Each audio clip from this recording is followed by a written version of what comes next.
우리 오늘 주시는 하나님의 말씀은 사도행전 1장 6절로 11절에 있는 말씀이 되겠습니다. 사도행전 1장 6절로 11절의 말씀을 우리 한 절씩 교독하도록 하겠습니다.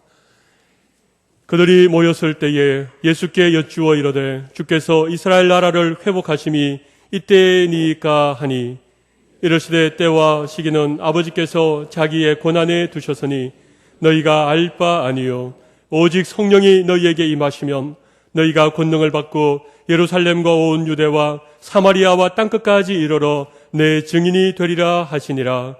이 말씀을 마치시고 그들이 보는데 올라져 가시니 구름이 그를 가리어 보이지 않게 하더라. 올라가실 때에 제자들이 자세히 하늘을 쳐다보고 있는데 흰옷 입은 두 사람이 그들 곁에 서서 이르되 갈릴리 사람들아 어찌하여 서서 하늘을 쳐다보느냐. 너희 가운데서 하늘로 올려주신 이 예수는 하늘로 가심을 본 그대로 오시리라 하였느니라. 아멘. 저는 매주일 여러분들과 함께 건강한 교회 행복한 성도라는 주제를 가지고 말씀을 나누고 있습니다. 우리 교회가 건강한 교회가 되기 위하여서 6가지 이런 목회의 방향이 있습니다. 첫 번째는 예배가 감격 가운데 드려지는 그런 교회가 되는 것. 또 지난 주일에는 말씀이 생활화되는, 우리가 하나님의 말씀을 많이 아는 것에 그치는 것이 아니라 하나님의 말씀을 배운 만큼 우리의 삶 가운데 지켜 행하는, 예수님의 제자로 살아가는 말씀이 생활화되는 교회에 대해서 말씀을 드렸습니다. 그리고 오늘은 땅끝까지 증인되는 교회라는 주제를 가지고 말씀을 드리려고 합니다. 또 앞으로 기회가 닿는 대로 은사대로 서로 섬기는 교회, 가정이 회복되는 교회, 다음 세대를 일으키는 교회, 이런 주제를 가지고 함께 말씀의 은혜를 나누기를 원합니다. 여러분, 건강한 사람의 특징은 편식을 하지 않습니다. 건강한 사람은 음식을 골고루 먹습니다. 그런데 편식을 하는 사람, 꼭 육고기만 좋아하는 사람, 꼭 채소만 먹는 사람, 또 어떤 사람은 꼭 된장찌개가 있어야 밥을 먹는 사람, 편식하는 사람들이 꽤 있습니다. 저도 음식을 골고루 먹으려고 하는데 아무래도 제가 좀 좋아하는, 제 젓가락이 좀 더 가는 음식이 있는가 하면 차려놓았는데 한 번도 젓가락을 뻗지 않는 음식이 물론 있습니다. 그래도 가끔은 제가 별로 좋아하진 않지만 제 건강을 위해서 억지로 의지를 가지고 젓가락을 뻗어서 그 음식을 섭취하곤 하지 않습니까? 그래야만이 우리의 몸에 영양분이 골고루 공급되어져서 우리가 건강한 사람으로 살아갈 수 있는 것입니다. 여러분, 우리 신앙의 세계도 마찬가지입니다. 교회도 마찬가지입니다. 건강한 교회가 되기 위해서는 너무 편식하면 교회가 건강하지 않습니다. 여러분, 해가 떠도 전도, 달이 떠도 전도, 전도가 최고야. 그러면서 전도만 하는 교회. 여러분, 이런 교회는 건강한 교회라고 하지 않고 열심 있는 교회라고 합니다. 그냥 너무너무 좋아서 서로 모이는 거 좋고 함께 시간 보내는 거 좋고 그래서 늘 모여서 교제하고 친목해가지고 소풍 가고, 여러분, 그런 교회는 건강한 교회라고 하지 않고 그런 교회는 분위기가 좋은 교회, 그렇게 얘기합니다. 우리 범천교회는 어떤 교회입니까? 열심 있는 교회입니까? 분위기가 좋은 교회입니까? 할렐루야. 우리 범천교회는 건강한 교회가 되어야 합니다. 여러분, 건강하기 위해서는 하나님이 교회를 세우신 목적, 제가 예전에 한번 말씀드렸습니다. 하나님을 위하여 예배하는 교회, 세상을 향하여서 복음을 전하고 예수님의 사랑을 이렇게 실천하고 섬기는 교회, 그리고 교회 자체를 위하여서 말씀으로 훈련하고 또 함께 교제하는 이 교회의 3가지 존재 목적과 이 존재 목적에 따른 5가지 사명에 골고루 열심을 내는 교회가 건강한 교회입니다. 그래서 예배에 감격이 있는 교회, 말씀이 생활화되는 교회, 땅끝까지 증인되는 교회, 은사대로 서로 섬기는 교회, 가정의 회복이 있는 교회, 그리고 마지막은 뭐죠? 다음 세대를 일으키는 교회. 여러분, 이 6가지 우리 목회의 방향 가운데 여러분 교회의 존재 목적 그리고 교회의 사명이 다 녹아 있는 것입니다. 여러분, 오늘은 특별히 땅끝까지 증인되는 교회라는 제목을 가지고 함께 말씀의 은혜를 나누기를 원합니다. 여러분, 사도행전 1장 8절 말씀은 너무나도 유명한 말씀이죠. 이 말씀을 모르는 사람은 아마 거의 없을 것입니다. 오직 성령이 너희에게 임하면 너희가 권능을 받고 예루살렘과 온 유대와 사마리아와 땅끝까지 이르러 내 증인이 되리라. 여러분, 이 말씀 잘 아는 말씀입니다. 그런데 우리가 잘 아는 만큼 이 말씀을 순종하며 살아가고 있는가? 우리가 너무나도 익히 아는 말씀이지만 왠지 모르게 이 말씀을 대할 때마다 마음에 부담이 있고 이 말씀대로 살아들이지 못함에 대한 그런 어려움들이 우리의 마음에 혹 있지는 않습니까?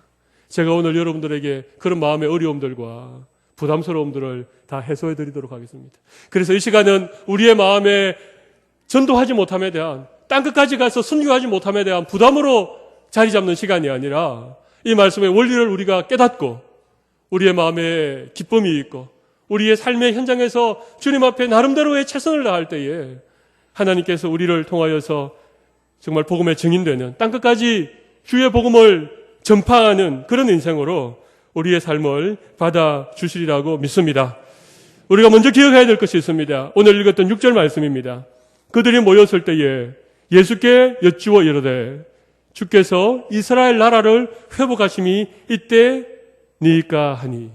여러분, 지금 예수님이 이제 3년의 공생의 사역을 다 끝내고 십자가에서 죽으셨다가 부활하신 이후에 한 40일가량을 제자들과 함께 보내시면서 마지막 당부를 다 이루시고 난 다음에 이제 예수님이 그들을 떠나서 하늘로 올라가셔야 되는, 이제 정말 그들을 떠나셔야 되는 이별의 현장이었습니다. 그렇죠? 그런데 제자들이 여전히 전혀 변하지 않는 모습으로 계속해서 그들이 관심을 가지고 있는 주제가 뭡니까? 이스라엘 나라의 회복이었습니다. 여러분, 이스라엘 나라의 회복. 여러분, 이 주제는 아마 여러분이 좀 아시리라고 생각을 합니다. 여러분 다윗 왕 아십니까? 모르십니까? 예, 전혀 모르신다는 얼굴 표정으로 저를 바라보지 마시고 알면 고개를 끄덕여 주시기 바랍니다. 여러분 다윗 아시죠? 이스라엘의 통일 왕국, 이스라엘의 최고의 전성기를 구가했던 왕이 다윗 왕이었습니다. 여러분 다윗 왕 때에는요, 전쟁을 하면 하는 족족 다 승리를 했습니다. 그 이스라엘 주변에 있는 수많은 나라들을 다 점령하고 영토를 확장하고 견고한 성을 쌓고 이스라엘 역사 가운데 가장 나라가 부흥했던 그때가 다윗 왕 시대였습니다. 그러나 그의 아들 솔로몬 이후에 나라가 분열되어지고 나라의 힘이 미약해지고 참 어려움을 많이 겪었습니다. 그래서 이스라엘 백성들이라면 누구든지 이 이스라엘이 다윗 왕의 시대처럼 그렇게 회복이 되어지고 이 이스라엘 나라가 좀 힘이 강하여지고 강대국이 되어지는, 특별히 지금은 로마라고 하는 큰 나라의 속국으로 식민 통치를 받고 있는 그런 어려움을 겪고 있었기 때문에 이 이스라엘이 주권을 회복하고 이 이스라엘이 다윗의 그 영광을 회복하는 그날에 대한 모든 사람들의 마음에 열망이 있었던 것입니다. 그래서 사실 처음 제자들이 예수님을 따랐을 때에도 예수님이 다윗의 후손으로 온 메시아였기 때문에 이 메시아이신 예수님이 다윗의 영광을 회복시켜 주시고 이스라엘 나라를 로마의 압제로부터 해방시켜 줄 것을 많이 기대를 하고 있었습니다. 그래서 예수님을 참 많은 사람들이 따랐습니다. 그러나 예수님은 전혀 그런 정치적인 메시아가 아니었습니다. 예수님은 한 번도 이스라엘의 독립을 위하여서 일하신 적이 별로 없었습니다. 오히려 예수님은 이스라엘 나라의 회복에 대해서 말씀하시는 것이 아니라 하나님 나라에 대해서 가르치시고 하나님 나라의 임함에 대하여서 하나님 나라가 우리 가운데 임하였다라고 하는 이 하나님 나라의 복음을 선포하셨던 그런 사역들을 3년 내내 하셨습니다. 그리고 제자들에게도 이 말씀을 계속해서 가르쳤습니다. 3년이나 가르쳤습니다. 이제는 떠날 때가 되었습니다. 이제는 다시는 예수님의 얼굴을 볼 수 없는 그런 마지막 순간이 찾아왔습니다. 그런데도 제자들은 여전히 그들의 관심이 어디에 있었습니까? 하나님의 나라가 아닌 이스라엘 나라의 회복에 그들의 관심이 있었다는 것입니다. 여러분, 이것이 제자들의 얘기입니까? 저는 이 말씀을 읽고 묵상하는 가운데 이 얘기가 제자들의 얘기가 아니고 바로 나의 얘기구나. 그렇게 예수님을 믿고 그렇게 신앙생활을 오래 하고 그렇게 많은 말씀을 들었고 하나님 나라에 대하여서 우리의 영원한 나라, 영원한 생명에 대하여서 우리가 말씀을 많이 들었음에도 불구하고 여전히 우리의 관심이 하나님의 나라에 있지 않고 세상 나라에 있다는 사실. 여러분, 그런 사실을 저 자신에게서 먼저 발견을 했다는 것입니다. 여러분 한번 솔직하게 생각해 보십시오. 오늘 예수님이 떠나는 마당에도 계속해서 이스라엘의 회복에 대하여서 물어보고 있는, 그때가 언제입니까? 라고 물어보고 있는 제자들의 모습이 나와는 전혀 상관없는 모습입니까? 나는 오로지 하나님의 나라에 대해서만 관심을 가지고 있습니까? 나는 내 건강이나 내 사업의 형통이나 내 자녀의 진학이나 우리 몸의 건강이나 우리가 좀 더 부유한 인생을 살아가는 데 대해서 별로 관심이 없습니까? 관심이 많이 있지요. 어떻게 보면 사실 그것이 우리의 더 우선적인 관심일지 모르겠습니다. 하나님의 나라는 장차 우리가 죽으면 갈 나라이고, 지금 당장은 내가 먹고 살아야 되고, 지금 당장은 아이들을 키워야 되고, 지금 당장은 내 몸이 건강해야 되니까 지금 내가 관심을 가지고 있는 것이 이스라엘 나라의 회복에 대하여서 끝까지 포기하지 못했던 제자들처럼 그것이 바로 우리의 모습이 아닌가 하는 점들입니다. 여러분 한번 생각해 보십시오. 여러분의 관심이 어디에 있습니까? 하나님의 나라에 있습니까? 아니면 이스라엘 나라의 회복에 있습니까? 하나님의 복음에 있습니까? 아니면 지금 당장 나의 필요와 나의 건강과 물질과 자녀들에게 있습니까? 솔직하게 어디입니까? 하나님 나라와 복음에 관심이 있다고 생각하는 사람은 고개를 끄덕여 보십시오. 지금 당장 내 건강이나 내 자녀나 물질이나 이런 데 더 관심이 많이 있습니다. 고개를 끄덕여 보십시오. 저는 끄덕였습니다. 여러분 어떻습니까? 여러분 좀 그렇지요. 우리 좀 솔직해집시다. 하나님의 말씀 앞에 우리 좀 더 솔직해지면 좋겠습니다. 여러분 3년 내내 예수님이 따로 뽑아서 훈련시킨 제자들도 그러할진데 우리가 예외가 아니라는 것입니다. 여러분 중요한 것은 우리의 있는 모습 그대로를 우리가 직시하는 것, 우리의 지금 상태를 우리가 주님 앞에 솔직하게 고백하는 것이 참 중요합니다. 그래야만이 우리가 앞으로 좀 더 나아질 수 있습니다. 그래야만이 지금 있는 자리에서 한 걸음 더 주님을 향해서 달아갈 수 있습니다. 지금 우리가 우리의 상태를 모르고 있으면 좋아질 가능성이 전혀 없습니다. 우리가 어떤 몸의 불편함 때문에 병원을 찾게 되면 항상 병원에서 제일 먼저 하는 게 뭡니까? 의사가 제일 먼저 물어보는 게 뭡니까? 뭘 물어보죠? 지금 어떠십니까? 지금 어디가 안 좋으십니까? 그래서 우리의 지금 몸의 상황을 다 진단하고 그것을 다 점검하고 난 다음에 그 다음에 어떤 약을 써야 됩니다. 어떤 주사를 한 대 맞아야 됩니다. 아니면 좀 심하면 좀 입원을 해야 됩니다. 수술을 해야 됩니다. 이렇게 얘기하지 않습니까? 지금 내 현재의 상황을 모르면 이 상황이 개선될 가능성이 없습니다. 제가 다시 한번 물어보겠습니다. 지금 우리의 관심이 어디에 있습니까? 하나님의 나라입니까? 이스라엘 나라의 회복입니까? 후자지요. 예. 감사합니다. 대답을 하려고 했는데 제가 먼저 대답을 해버렸습니다. 그러나 7절 말씀을 같이 한번 읽어보겠습니다. 시작. 이러시되 때와 시기는 아버지께서 자기의 권한에 두셨으니 너희가 알 바 아니요. 여러분, 이스라엘 나라의 회복은 너희의 알 바가 아니라고 하십니다. 우리가 관심을 가지고 있는 이런 부분들에 대하여서는 하나님께서 좀 관심을 꺼라. 그것이 더 중요한 것이 아니다. 그것은 너희의 알 바가 아니다. 그렇게 하나님이 말씀하시는 이 말씀을 우리가 오늘 귀를 열고 들으셔야 됩니다. 여러분, 우리가 늘 이스라엘 나라의 회복에 대해서만 관심을 가지고 있으면 여러분, 우리의 삶이 늘 그 자리에 머물러 있을 수 있습니다. 일단은 좀 관심을 내려놓으십시오. 일단은 너희의 알 바가 아니라고 하니까 일단은 내 건강, 내 자녀, 우리 회사, 우리 직장, 우리 나라, 우리 교회, 심지어 우리 교회까지 좀 내려놓읍시다. 일단 좀 다 내려놓고 너희 알 바가 아니라고 했으니까 일단 좀 접어두시기를 바랍니다. 그것에 대한 관심을 좀 내려놓으십시오. 오늘 이 자리에 와서도 군대 간 아들 걱정하고, 오늘 이 자리에 와서도 지금 장사하는 것 걱정하고, 오늘 이 자리에 와서도 늘 건강 때문에 염려하고 걱정하는 그런 우리의 마음을 좀 내려놓자는 얘기입니다. 적어도 주님을 예배하는 이 시간만큼은 우리의 마음을 지금 내가 처해 있는 형편이나 내 건강의 문제나 물질의 문제나 이런 것들로부터 좀 내려놓고 너희의 알 바가 아니라고 하는 이 주님의 음성에 순종함으로 그것 좀 다 내려놓고 이 시간 진짜 우리가 들어야 될 말씀이 있습니다.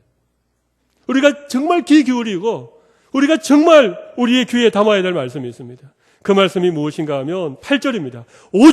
오직이라는 말은 이스라엘 나라의 회복은 너희의 알 바가 아니다. 너희가 오직 지금 귀담아 들어야 되고 마음에 새겨야 될 것이 이 말씀이라고 하는 것입니다. 8절을 같이 읽습니다. 시작. 오직 성령이 너희에게 임하시면 너희가 권능을 받고 예루살렘과 온 유대와 사마리아와 땅끝까지 이르러 내 증인이 되리라 하시니라. 아멘. 여러분, 이 말씀을 잘 보십시오. 자, 성령이 너희에게 임하시면, 그죠? 여러분, 성령이 너희에게 임하시면, 여러분, 성령이 우리에게 임하였습니까? 임하지 않았습니까? 이거 좀 어려운 부분이긴 합니다만은, 우리가 예수님을 구주로 고백하고 하나님의 자녀가 된 것은 우리의 믿음만으로 된 것 아닙니다. 우리의 의지로 된 것 아닙니다. 이것은 분명히 하나님께서 성령을 우리에게 보내셔서 우리의 입으로 예수를 주라 시인하게 하였습니다. 우리의 입으로 하나님을 아바 아버지라 고백하게 하신 분은 성령 하나님께서 이미 우리 가운데 임하셨기 때문에 가능한 것입니다. 여러분, 예수님께서 이렇게 말씀하시고 나서 몇 날이 못 되어 오순절 날이 이르렀을 때에 모여있는 무리들 가운데 성령이 임하셨습니다. 각 사람의 머리 위에 성령께서 임하셨습니다. 그것을 오순절 성령 강림 사건이라고 우리는 말하고 있습니다. 그때 임하셨던 그 성령님께서 그들을 떠나지 아니하시고 오고 오는 모든 시대 가운데 예수 그리스도를 구주로 고백하는 자들의 심령 가운데 임하셔서 하나님의 자녀가 되게 하시고 예수 그리스도를 구주로 시인하게 하시고 하나님을 아바 아버지라 부르게 하신 것입니다. 여러분, 예수님이 구주이신 것을 믿으십니까? 오늘 하나님을 아버지라고 부를 수 있습니까? 그렇다면 여러분에게 성령님이 임하신 줄로 믿으시기 바랍니다. 이것은 우리의 구원 사건이고 이것은 성령께서 우리에게 이미 임하셨다라고 하는 흔들 수 없는 분명한 증거입니다. 자, 그런데 보십시오. 성령이 너희에게 임하시면 그 다음 어떻게 됩니까? 너희가 권능을 받고 여러분, 성령이 임하시면 반드시 성령님께서 우리에게 권능을 주실 줄로 믿습니다. 이것은 받을 수도 있고 받지 않을 수도 있고의 문제가 아닙니다. 성령이 우리에게 임하시면 우리는 무조건 권능을 받습니다. 아직 권능을 못 받았다고 생각하시는 분들이 많이 계시죠. 그것은 여러분이 깨닫지 못할 뿐입니다. 여러분이 성령이 임하였는데 성령께서 분명히 우리에게 권능을 주셨는데 그 권능을 우리가 잘 깨닫지 못하고 그것을 우리의 삶 가운데 행하지 못하였을 문제이지 권능을 베풀지 않는 사람은 아무도 없습니다. 성령이 우리에게 임하시면 반드시 권능을 받는 것은 자연스럽게 따라오는 일입니다. 제가 몇 가지 증거를 말씀드려 볼까요? 첫 번째, 우리는 죄에서부터 노임을 받고 하나님의 자녀가 되어진 구원의 은혜를 받았습니다. 여러분, 이것은 기적 중의 기적입니다. 나 같은 죄인이 예수님 믿고 구원받아 하나님의 자녀가 된 것은 나의 의지나 나의 노력이나 나의 공로로는 절대로 불가능한 일입니다. 그런데 내가 하나님을 믿는다니요, 내가 예수님을 구주로 고백한다니요, 이것이 성령님께서 내 가운데 일으키신 크신 능력이고 권능이 아니면 무엇이겠습니까? 여러분, 혹시 힘들고 어려울 때 어떻게 하십니까? 여러분의 삶에 문제가 부닥쳐올 때에, 고난이 예기치 않게 찾아왔을 때 여러분 어떻게 하십니까? 한숨 짓고 염려하고 전화통 붙들고 그렇게 하십니까? 물론 그렇게 하실 때가 있지만 정신을 좀 차리고 여러분 어떻게 하십니까? 하나님께 기도하시지요. 주님의 이름을 부르시지요. 하나님 도와달라고 그렇게 간구하시지요. 여러분, 그것이 여러분의 의지로 되는 것입니까? 그렇지 않습니다. 성령께서 우리에게 기도할 수 있는 능력을 주셨기 때문에 우리가 어려운 상황 가운데서 주님의 이름을 부르고 하나님 아버지 앞에 기도하는 것입니다. 이거 다 성령의 능력입니다. 여러분, 기도하고 나면 어디에서부터 왔는지 모르지만 마음의 평화를 맛보게 되시지요. 힘이 생기지요. 용기가 생기지요. 여러분, 그건 모두 다 성령께서 우리에게 주시는 권능인 줄로 믿습니다. 여러분, 한 걸음 더 나아가서 여러분 혹시 전도해 보셨습니까? 예수님의 이름을 다른 사람에게 전해 보셨습니까? 거기까지는 못 가신 분들이 참 많이 계십니다. 아무튼 성령이 우리에게 임하면 반드시 성령의 권능을 우리가 받게 되어집니다. 이것은 받고 안 받고의 선택의 문제가 아니라 자연스럽게 우리에게 주어지는 성령님의 권능인 줄로 믿으시기를 바랍니다. 여러분, 제가 한 가지 더 증거를 말씀드리겠습니다. 거기 8절 끝에 보면 땅끝까지 이르러 내 증인이 여러분 되랍니까? 되리랍니까? 이건 명령입니까? 아니면 된다는 얘기입니까? 그렇습니다. 된다는 얘기입니다. 내 증인이 되라 이렇게 명령하신 것이 아니라 내 증인이 되리라.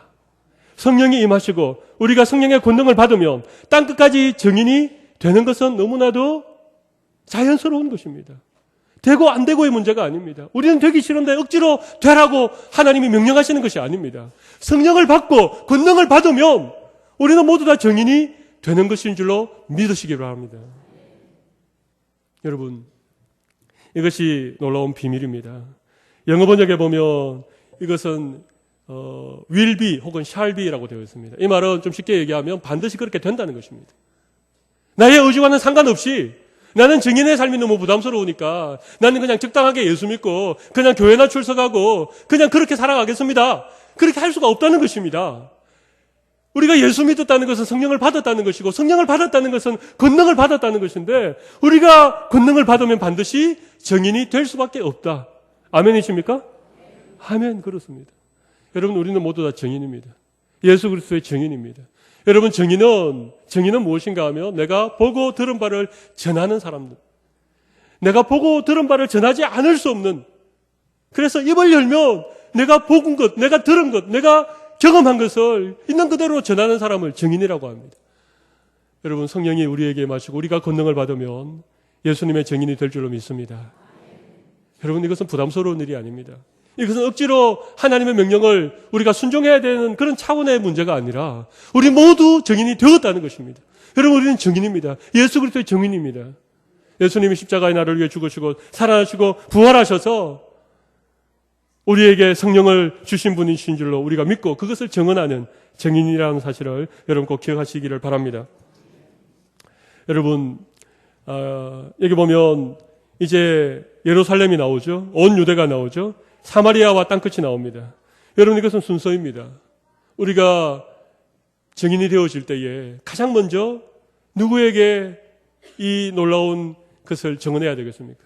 누구에게 예수님에 대하여서 이렇게 전해야 되겠습니까? 바로 예루살렘인 것입니다. 여러분, 예루살렘은 그들이 살고 있었던 그런 지역입니다. 그러니까 성령이 임하시고 권능을 받고 증인이 되면 가장 가까운 사람에게 먼저 증인의 삶을 살아가는 것입니다. 가장 가까운 사람에게서부터 내 삶을 통하여서 예수 그리스도의 증인의 삶이 보여지게 된다는 사실입니다.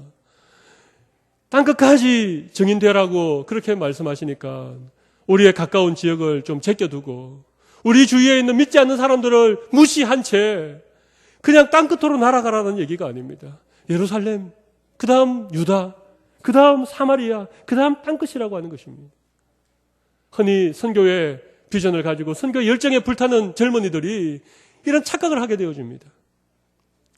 자기 가족들도 아직 믿지 않는데, 자기 학교의 동료들도 아직 믿지 않는데, 그들에게는 예수님의 증인의 삶을 살지 않고 그냥 선교지로 날아가는 경우가 있습니다. 여러분, 그것은 순서가 아닙니다.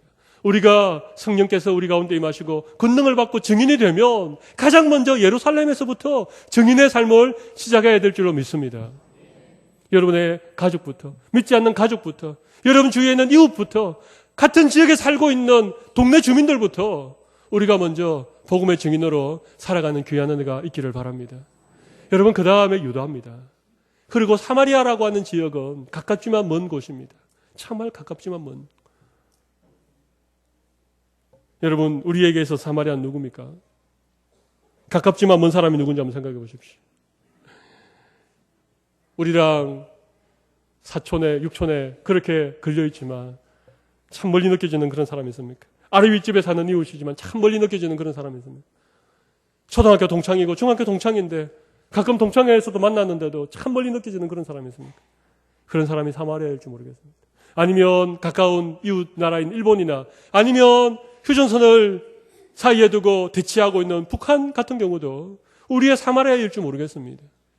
여러분, 그런 사람들을 먼저 기억해 보시고 그런 사람들에게 복음의 증인이 되어지고 그런 사람들을 먼저 품고 북한을 가슴에 품고 일본을 위하여서 우리가 주님 앞에 마음을 다하여 이 증인의 사명을 감당하기 위하여 기도할 때 하나님께서 그 다음에 어디를 열어주십니까? 땅끝을 열어주시고 그 다음에 우리를 어디로 보내십니까? 땅끝을 향하여 보내는 것입니다. 여러분, 땅끝이라고 해서 너무 저 지구 반대편만 생각하지 않으시기를 바랍니다. 우리 주위에도 땅끝이 참 많이 있습니다.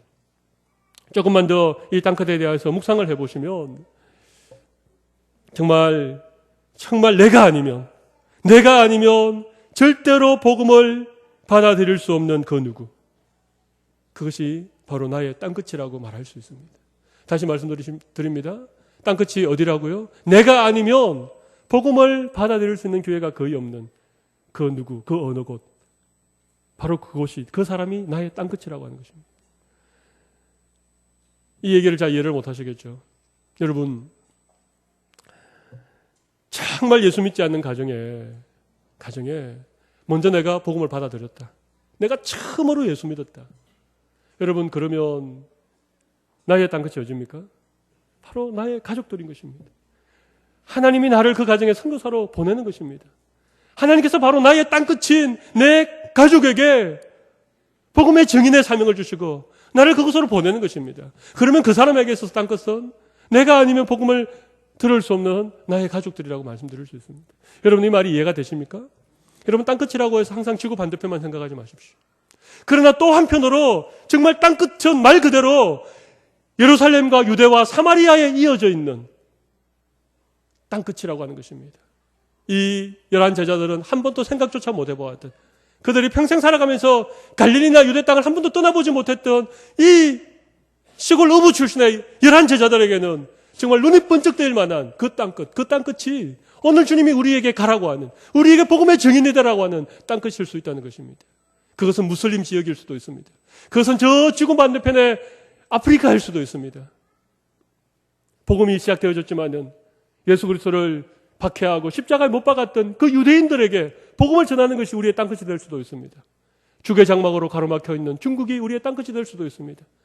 아직까지도 공산 국가인 이 베트남이나 라오스 같은 이런 동남아에 있는 어떤 나라들이 우리의 땅끝이 될 수도 있습니다.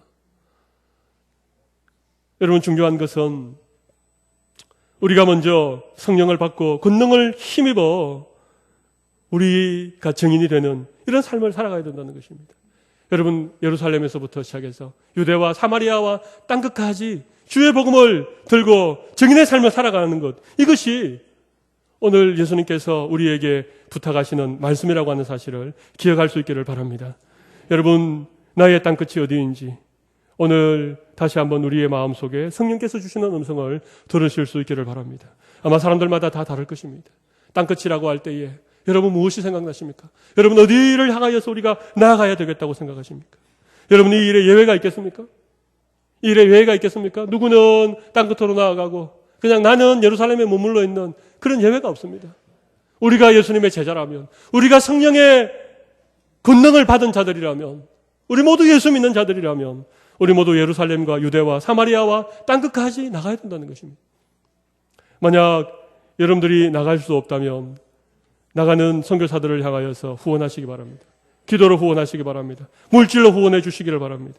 여러분, 하나님께서 우리 부산 범천교회의 선교의 이런 사역들이 펼쳐지도록 하나님이 많은 은혜를 허락하여 주셨습니다. 우리 교회가 그동안 몇 년간에 걸쳐서 우리의 젊은이들을 중심으로 단기 선교를 보내어 왔습니다. 교회 재정이 넉넉해서 보낸 것이 아닙니다.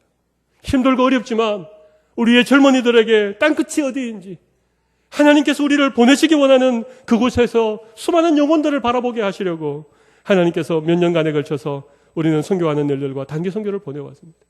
그리고 우리 교회는 그동안 우리 교회에서 사역하던 이원서 목사님을 4월 말이나 5월 초경에 선교사로 파송하는 그런 귀한 일들을 위하여 준비하고 있습니다. 우리 교회에서 사역했던 귀한 사역자입니다. 우리가 너무 잘 알고, 그를 알고 그의 가족을 알고 지난 몇 년 동안 함께 동고동락했던 우리 교회 부목사님인 이원서 목사님이 지금 선교사로 우리 교회에서 파송하게 되어졌다는 것입니다. 얼마나 놀라운 일입니까? 여러분, 관심을 가져주십시오. 여러분, 기도할 때에 꼭 목사님을 위해서 기도해 주시고, 혹 하나님께서 여러분에게 허락하시면 물질로 후원하시는 일에 적극적으로 동참해 주시기를 바랍니다. 여러분, 이것이 우리는 우리의 땅끝에서 복음을 전하지만 우리 대신 선교사로 파송받는 분들을 위하여서 우리가 그들을 기도로 후원하고 그들을 보내는 선교사로 그렇게 우리가 선교에 동참할 수 있습니다. 여러분, 그리고 또 한 가지 놀라운 사실은 하나님께서 우리 교회가 이렇게 선교하는 일에 마음을 모을 때에 하나님께 사람을 보내주신다는 것입니다. 선교의 열정을 가진 사람, 또 선교를 위하여서 많이 헌신하고 또 투자하는 그런 사람들을 하나님께서 우리에게 보내주실 줄로 믿습니다. 여러분, 오늘 제가 광고 시간에도 잠시 말씀드리겠지만 우리가 베트남과 라오스에 교회를 세우고 그곳에 선교 사역을 위하여서 헌신하는 일들을 우리 교회가 앞으로 펼쳐가도록 하겠습니다. 3월 22일부터 3월 말에 이르기까지 우리 교회 선교위원장 장로님과 또 우리 교회 집사님 몇몇 분들이 베트남과 라오스로 가서 그 현장에서 교회를 세우고 선교하는 일들에 헌신하려고 합니다. 여러분, 이 일들을 위하여서 기도해 주시기 바랍니다. 베트남이나 라오스는 여전히 공산 국가입니다. 5인 감시 체제가 있는 그런 나라입니다. 그곳에 선교사의 어떤 신분이 탄로나면 금방 경찰에 붙잡혀서 어려움을 겪는 그런 위험한 지역입니다. 여러분, 3월 22일에 이 일이 이루어지게 되는데 여러분 기도해 주시기 바랍니다. 제가 이 부분에 대해서는 나중에 광고 시간에 좀 더 여러분에게 자세하게 부탁과 또 기도 요청을 드리도록 하겠습니다. 여러분, 아무튼 우리 교회가, 우리 모든 성도들이 우리의 삶의 자리에서 예수 그리스도의 증인의 삶을 살아가는 것, 이것을 하나님이 기뻐하신다는 것입니다. 하나님께서 우리 모두에게 그런 증인의 삶을 살라고 말씀하신 것입니다. 여러분, 중요한 것은 우리가 증인의 삶을 살면 하나님께서 이스라엘 나라의 회복에 대하여서는 하나님이 책임져 주신다는 것입니다. 여러분, 거기에는 우리가 너무 관심을 가지지 않으셔도, 너무 거기에 우리의 모든 삶을 매달리지 않아도 우리가 열심히 증인의 삶을 살아가면, 나의 땅끝을 향하여서 주의 복음을 들고 증인의 삶을 살아가면 하나님께서 너희는 먼저 그의 나라와 그의 의를 구하라. 그리하면 이 모든 것을 너희에게 더하시리라. 이 약속의 말씀처럼 여러분, 우리 나라의 회복, 이스라엘의 회복, 우리의 건강의 문제, 우리의 자녀의 문제, 우리의 직장의 문제, 우리 인생의 모든 것들은 누구의 권한에 달려있다고요? 하나님의 권한에 달려있고 하나님의 때에 달려있다는 사실을 우리가 반드시 경험하게 되리라고 믿습니다. 여러분, 마지막으로 한 가지만 더 제가 말씀을 드리겠습니다. 여러분, 거기 마지막 말씀 보면 이르시되 갈릴리 사람들아 어찌하여 서서 하늘을 쳐다보느냐, 너희 가운데서 하늘로 올려주신 이 예수는 하늘로 가심을 본 그대로 오시리라 하였느니라. 여러분, 주님은 다시 오십니다. 주님은 다시 오십니다. 주님께서 영광 가운데 오시는 그날이 있다는 사실을 우리가 기억하면서 우리가 증인의 삶을 살아야 됩니다. 마태복음 24장 14절 말씀 보면 이 복음이 온 땅에 전파되어야 하리니 그때야 끝이 오리라. 여러분, 주의 복음이 모든 민족에게 증거되어질 때에, 이 천국의 복음이 땅끝까지 증거되어질 때에, 그때에 끝이 오게 되는 것입니다. 바로 그때에 예수님께서 올라가심을 본 그대로 우리 가운데 다시 재림하실 것입니다. 영광의 왕으로 다시 오실 것입니다. 여러분, 우리는 이 종말의 시대를 살아가고 있습니다. 우리는 이 마지막 때를 살아가고 있다는 사실을 한시도 잊어서는 안 됩니다. 여러분, 우리가 천년 만년 이 땅에서 삶들을 계속할 것이 아니라 언젠가 주님이 다시 오시는 이 날들을 우리가 기대하면서, 여러분, 그 날이 우리에게 찾아올 때에 우리 모두는 이 땅에서의 모든 수고와 이 땅에서 모든 눈물과 이 땅에서의 모든 복음을 위하여 살았던 우리의 모든 삶들을 다 내려놓고 영광스러운 주님과 함께 세세토록 왕노릇하는 그 영광의 날들이 우리에게 곧 다가올 것입니다. 여러분들, 이런 종말에 대한 기대를 가지시기를 바랍니다. 언제부턴가 너무 현세적이고 너무 이 땅의 삶들이 모든 것이 되어져서 주님이 다시 오시는 그날에 대하여서 아무런 기대도 없고 아무런 소망도 없이 그렇게 살아가는 이런 우리의 삶의 자리에서 땅끝까지 증인되라고 하는 이 말씀을 듣는 우리가 다시 주님이 다시 오시는 그날들에 대한 소망을 회복하고 모든 민족에게 복음이 증거되어질 때에, 땅끝에서 주님의 이름을 부르는 그날이 다가올 때에 주님이 영광 가운데 이 땅에 오실 날들을 우리가 기대하는 그런 소망 가운데 우리가 복음의 증인의 삶을 살아갈 수 있는 귀한 은혜가 우리 모든 성도들에게 있으시기를 바랍니다. 여러분, 우리가 복음의 증인으로 살아가야 될 이유는 주님이 곧 다시 오실 것이기 때문에 그렇습니다. 주님이 곧 다시 오십니다. 구름 타고 오십니다. 천사장의 오령과 나팔 소리로 이 땅에 오실 것입니다. 그날이 곧 있습니다. 여러분, 저는 한 가지 소원하는 것이 있습니다. 제가 살아있는 동안에 주님이 다시 오시면 좋겠다, 그런 생각을 해봅니다. 제가 죽어서 개인적인 종말을 통하여서 주님 앞에 가서 서는 것도 좋지만 제가 살아있는 동안에 주님이 다시 오시는 이 역사의 마지막 날이 이르는 그래서 주님을 위하여서 수고하고 주님을 위하여서 희생하고 주의 복음을 위하여서 정인의 삶을 살아가는 그런 수많은 사람들에게 영광의 왕으로 오시는 그날이 임하기를 저는 바라보고 있습니다. 여러분, 주님이 곧 다시 오심을 믿으십니까? 이 날이 오기를 여러분 소망하고 계십니까? 주님이 곧 다시 오십니다. 마라나타, 아멘 주 예수여 오시옵소서. 여러분, 이런 우리의 간절한 기대와 고백들이 주님 앞에 드려지면 여러분, 우리는 정인의 삶을 살 수 있습니다. 우리 가장 가까운 가족들에서부터 우리 이웃에게, 또 주님이 원하시면 예루살렘을 넘어 유다와 사마리아와 땅끝까지 주의 복음에 증인되는 그런 삶을 우리 모두 살아갈 수 있습니다. 우리 모두는 증인의 삶으로 부름을 받았습니다. 우리가 예수 믿었다면, 우리가 성령을 받았다면 우리는 모두 필연코 증인의 삶을 살아가야 되는 그런 운명적인 삶을 하나님께서 우리에게 요구하고 있다는 것입니다. 여러분, 오늘 다 이런 증인의 삶을 살아가는 귀한 은혜가 있으시기를 바랍니다. 내가 선교사로 가지 못한다면 누군가를 여러분 가슴에 품으십시오. 그리고 그 선교사를 위하여서 여러분 기도하십시오.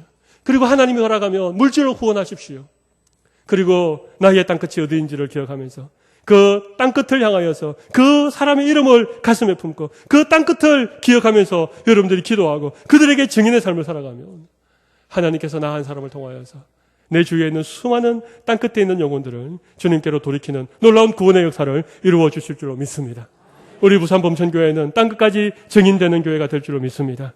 오늘 우리 모두 이 말씀에 믿음으로 결단하고 믿음으로 반응하면서 주님이여 제가 증인의 삶을 살겠습니다. 땅끝까지 주의 복음의 증인이 되겠습니다. 이렇게 결단하고 기도하시는 우리 모든 성도님들이 되실 줄로 믿습니다. 이 시간 다 같이 가슴에 손을 올려보십시오. 이 시간 하나님께서 성령으로 우리에게 권능을 주시는 것을 우리가 다시 한번 기억하고 이 권능을 힘입어 땅끝까지 주의 복음의 증인되는 그런 귀한 믿음의 결단들을 하나님 앞에 올려드리기를 바랍니다. 이 시간 다 같이 한번 통성으로 기도하겠습니다. 주신 말씀을 기억하면서 주여 내가 주의 복음의 증인이 되겠습니다. 땅끝까지 주님의 복음을 들고 나아가겠습니다. 내가 가지 못한다면 선교사를 후원하고 선교사를 위하여 기도하는 그런 복음의 증인이 되겠습니다. 다 같이 한번 통성으로 기도하도록 하겠습니다. 함께 기도하겠습니다. 살아계신 아버지 하나님이여, 오늘 귀한 말씀의 도전을 우리가 함께 받았습니다. 이 말씀이 우리 한 사람 한 사람에게 주어지는 하나님의 귀한 메시지가 되기를 간절히 원합니다. 하나님 아버지여, 우리가 땅끝까지 주의 복음에 증인되는 것은 선교사님이 하는 일이라고, 그 누군가가 해야 될 일이라고 그렇게 생각하는 것을 우리가 아버지 하나님이여 오늘 이 말씀을 통하여서 다시 우리의 생각이 변하여지기를 간절히 원합니다. 우리가 다시 한번 주님 앞에 우리 모두가 땅끝까지 주의 복음이 증인되어져야 된다는 사실을 기억하게 하여 주시기를 간절히 원합니다. 나의 땅끝이 어디인지, 내가 가야 될 땅끝이 누구인지를 기억하게 하여 주시고, 하나님 내가 땅끝을 향하여 갈 수 없다면 선교사를 후원하게 하여 주옵소서. 선교사를 보내는 그러한 역할들을 우리가 감당하게 하여 주시기를 간절히 원합니다. 우리 이원수 목사님을 보내게 하여 주시고, 또 베트남으로 라오스로 주의 복음을 들고 나아가는 사람들을 위하여 기도하고 후원할 수 있는 저희들이 되게 하여 주시기를 간절히 원합니다. 하나님께서 은혜를 베풀어 주옵소서. 하나님 아버지, 땅끝까지 증인되는 교회, 우리가 그렇게 주님 앞에 목표를 세우고 기도하였는데, 하나님 오늘 우리 교회에 선교사를 파송하는 우리 이원서 목사님을 선교사로 파송하는 이 놀라운 은혜를 주신 하나님께 모든 영광과 찬양을 올려드립니다. 뿐만 아니라 선교위원회가 열심히 기도하고 선교를 위하여 마음을 모을 때에 하나님이 좋은 사람들을 붙여주셔서 교회가 힘있게 이 귀한 선교의 사역들을 감당할 수 있도록 은혜 베푸신 주님께 감사를 드립니다. 하나님 아버지, 그러나 누군가를 파송하고 또 선교사에게 교회가 힘을 모으는 그 일이 우리가 주의 복음에 증인되는 모든 것이 아님을 오늘 또 우리에게 말씀하여 주셨습니다. 성령이 임하면 우리가 권능을 받고 땅끝까지 내 증인이 되리라고 하는 이 말씀을 다시 한번 우리가 깨닫게 하여 주시옵소서. 하나님 아버지여, 이것이 부담이 되는 말씀이 아니라 주의 권능이 내게 임하면 자연스럽게 증인의 삶을 살아가야 된다는 사실을 우리 모두 기억하게 하여 주셔서 우리 주위에 있는 나의 땅끝이 누구인지, 나의 사마리아가 어디인지를 우리 모두 기억하고 그렇게 복음의 증인의 삶을 살아갈 수 있는 귀한 은혜를 우리 모두에게 부어 주옵소서. 내가 갈 수 없다면 누군가를 보내는 선교사가 되게 하여 주셔서 그들을 위하여 기도하고 그들을 위하여 물질로 후원하고 그들을 위하여 마음을 쏟으며 함께 복음의 증인의 삶을 살아갈 수 있는 온 교회, 온 성도들이 될 수 있도록 주께서 권능을 부어주시고 오늘 말씀의 도전 앞에 우리 모두 아멘으로 화답하게 하여 주시옵소서. 살아계신 예수님 이름으로 기도 올리옵나이다. 아멘, 아멘.